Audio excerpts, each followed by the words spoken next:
Hər vaxtınız xeyir əziz dinləyicilər. Bugün iki nöqtədən keçən düz xəttin tənliyinin qurulmasına aid sual həll işləyəcəyik.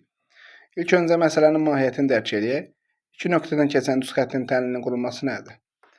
Deməli, koordinat müstəvisi çəkirik. Y-in, x-in. A nöqtəsi verib 1, 6 nöqtəsi. Quraq.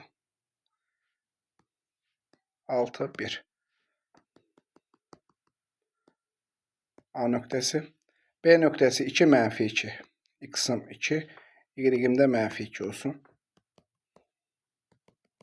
Bu da B nöqtəsi.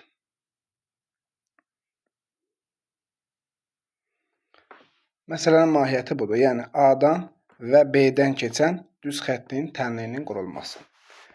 İlk öncə düsturu xatırlayaq. Nədir düsturumuz? Y çıxılsın Y1 bölünsün X çıxılsın X1 bərabərdir.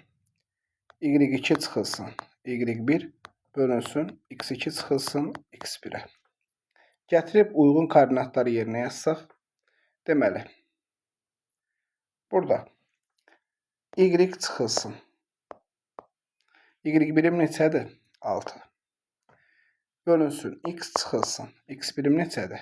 1. Bərabərdir. Y2 -2, Y1 də 6.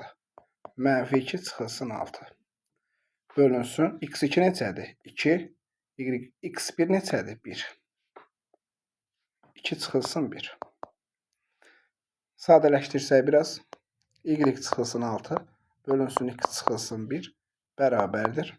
-2-dən 6 çıxanda -8. 2-dən 1 çıxanda 1. Çarpaz vursaq. Alıram.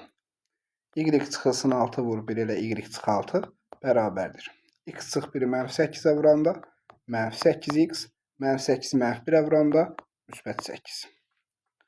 Buradan da Y bərabərdir. -8x üzərinə gəl 14. Baxıram variantlara. Y variantı. Sual həll oldu.